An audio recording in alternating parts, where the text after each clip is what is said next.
அன்பார்ந்த வாடிக்கையாளர்களே, சேலம் ஓமலூரிலிருந்து தருமபுரி செல்லும் வழியில் அக்ரஹாரம் பஸ் ஸ்டாப்பில் இருந்து 2 கிலோமீட்டர் கிழக்கு திசை நோக்கி வந்தால்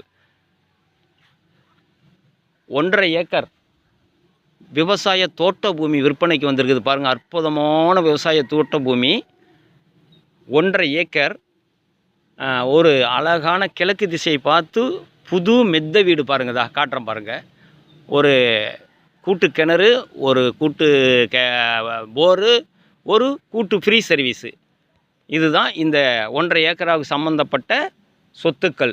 இந்த நில சம்பந்தமான ஒரு மொத்தமாக 1.5 ஏக்கரும் 1.25 கோடி ரூபா, 1,25,00,000 ரூபா சொல்கிறாங்க. விலை குறைய வாய்ப்பு இருக்கிறது. இந்த நில சம்பந்தமான தகவல்களுக்கும் வீட்டுமனைகள், வீடுகள், இதர சொத்துக்கள், விவசாய நிலங்கள் விற்க வாங்க தொடர்புக்கு 99 94 94 08 49. வாடிக்கையாளர்களே, ரியல் எஸ்டேட் சம்பந்தமான தகவல்களுக்கு நமது யூடியூப் சேனல் மகளிர் டிவியை சப்ஸ்கிரைப் பண்ணுங்கள், லைக் பண்ணுங்கள், ஷேர் பண்ணுங்கள். நன்றி, வணக்கம்.